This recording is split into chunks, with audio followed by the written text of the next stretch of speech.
Так, а ребята были в Китае. Приезжать не получалось. Вот сегодня только прилетели и первым делом сразу поехали смотреть. Так, вот смотрите, какая соль. Только томаты, видите, даже сорняка нет. Там прям белые, да? Да, засоленность большая.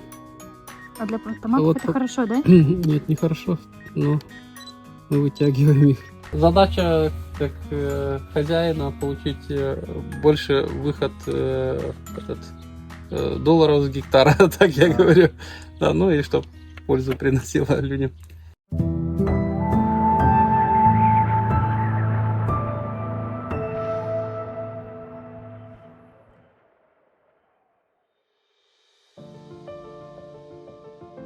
Друзья, всем привет! Ну что, мы находимся в режиме ожидания и наблюдения за нашим агропарком. На первых картах, которые мы высадили ровно месяц назад, уже видно, листики хорошо проклюнулись, растения бодро пошли в рост. А вот на дальних участках, 7, 8, 9, 10 карты, процесс только начинается.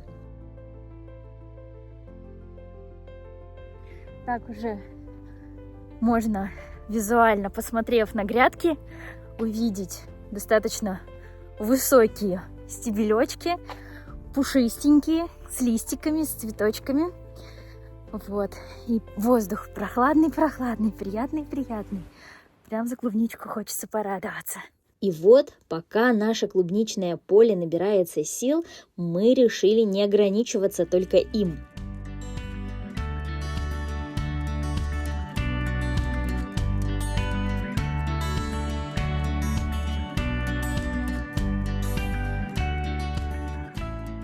У меня друг шутит, говорит, что даже старый трактор Беларус будет работать как John Deere, если, говорит, дочитать инструкцию до конца.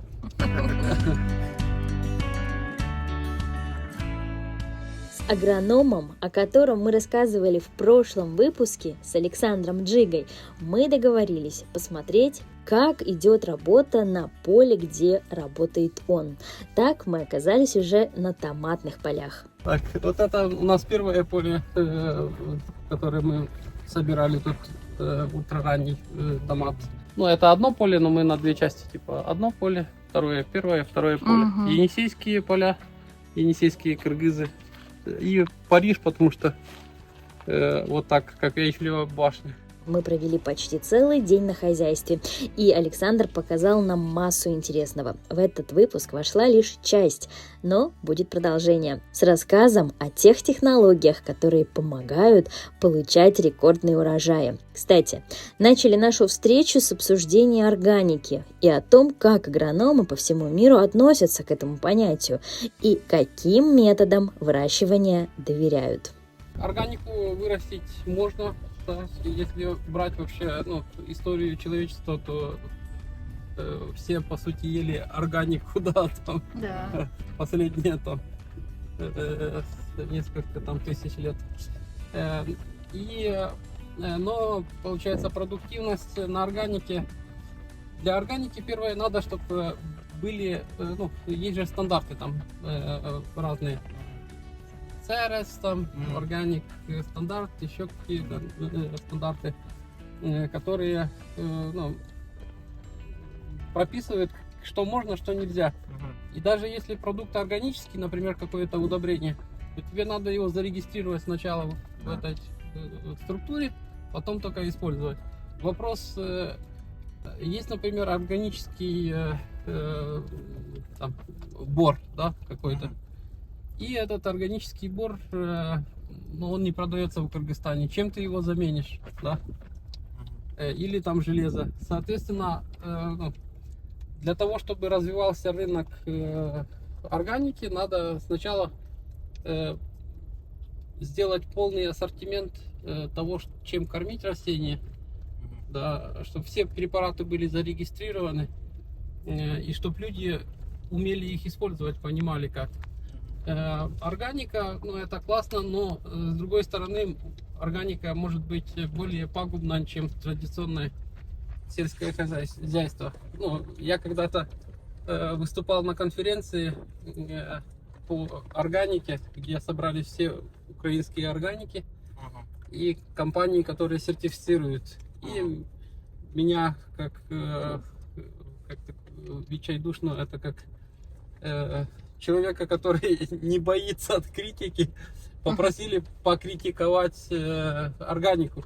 Какие, ну, критика для того, чтобы конструктивная, для того, чтобы улучшаться, да.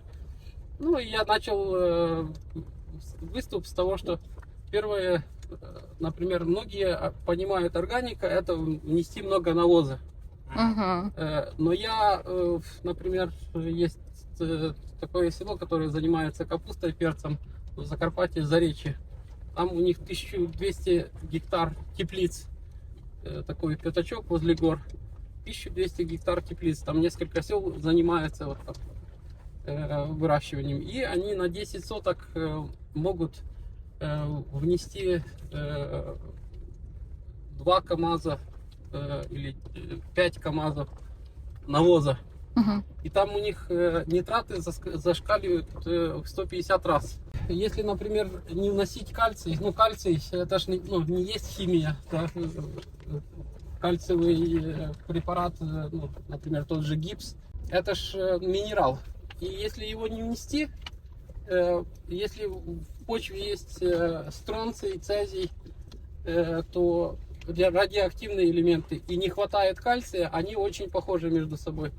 И растения начинают накапливать радионуклиды. Ну, и это очень в Украине распространено среди органиков. Ты вроде купил органический там помидор или что, а датчиком этим проверил, а там он трещит. Надо ко всему относиться с умом. Если с умом человек не относится, если он там далек от каких-то азов агрономии и у него плохие консультанты, то вырастить продукт, там, например, он не обработал фунгицидом, да, не обработал фунгицидом, и у него пошел грибок. Грибы имеют свойство выделять фунгитоксины. Они очень ядовитые, канцерогенные, могут печень убить.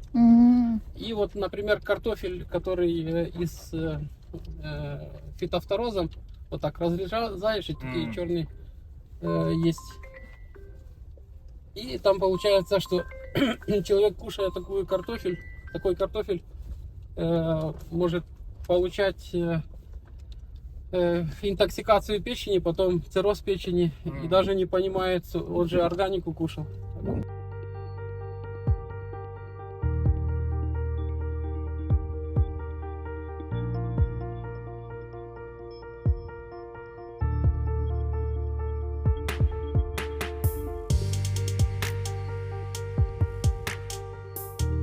Давайте так начнем с поля. Да, вот видите, у нас гидранты стоят на поле, вот эти синенькие. У нас закопаны по полю трубы вот такие. Там, да, можно подойти.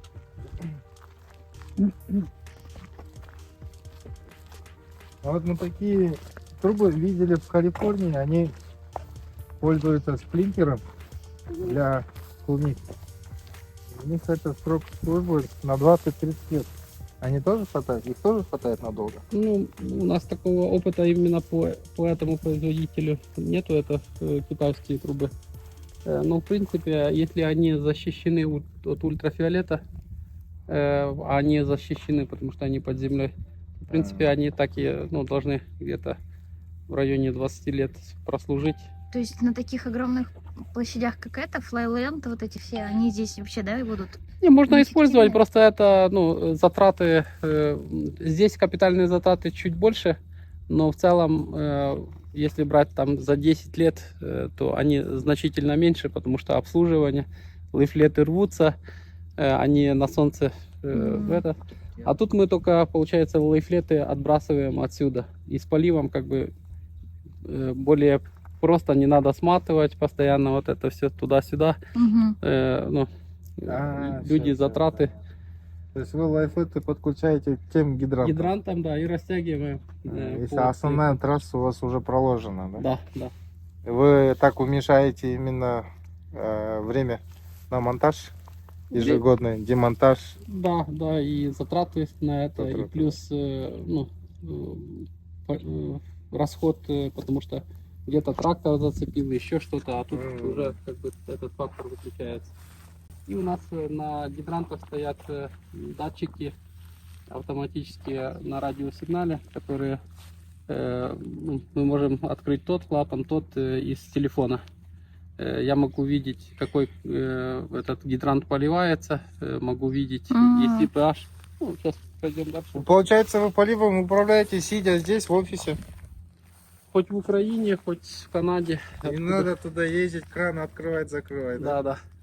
Технология. У нас вот стоят эти антенны. Это что за антенны? Это получается интернет и Wi-Fi, потому что тут интернет плохо ловит. Ага. И мы, ну, камеры стоят, первое, что мы контролируем, да, что тут происходит. А это получается усилитель дополнительный, да? Да, Для да, интернета. усилитель, да. Ну, точное земледелие не может быть без интернета. Почему вот там ставят 5G, там 7, 8G, для того, чтобы большие данные, массивы можно было передавать и анализировать. И как бы в будущем все поля будут с Wi-Fi, там каким-то 10 Wi-Fi или Wi-Fi 10. Угу. Скажите, когда будете взлетать, ладно?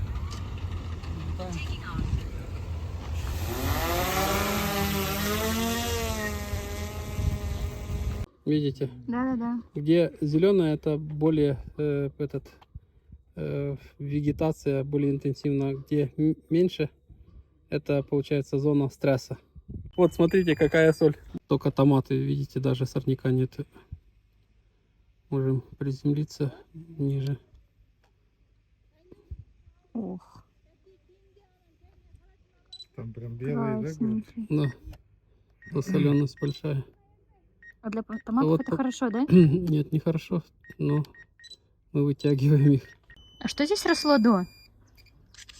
Тут колючки росли. То есть это Кто-то была земля? пробовал этот ячмень выращивать, но они собирали меньше, чем это сеяли. М, Все как бы смотрели, смеялись, что мы тут что-то хотим выращивать. Серьезно? Смеялись? Да, ну вот сейчас я, если покажу вам. Смеется тот, кто смеется последний, да? Да.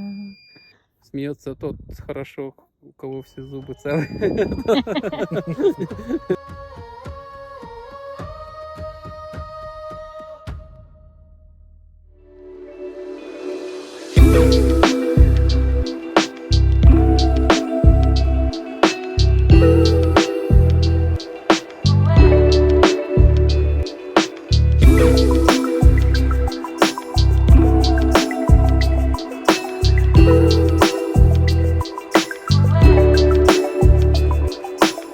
Thank you.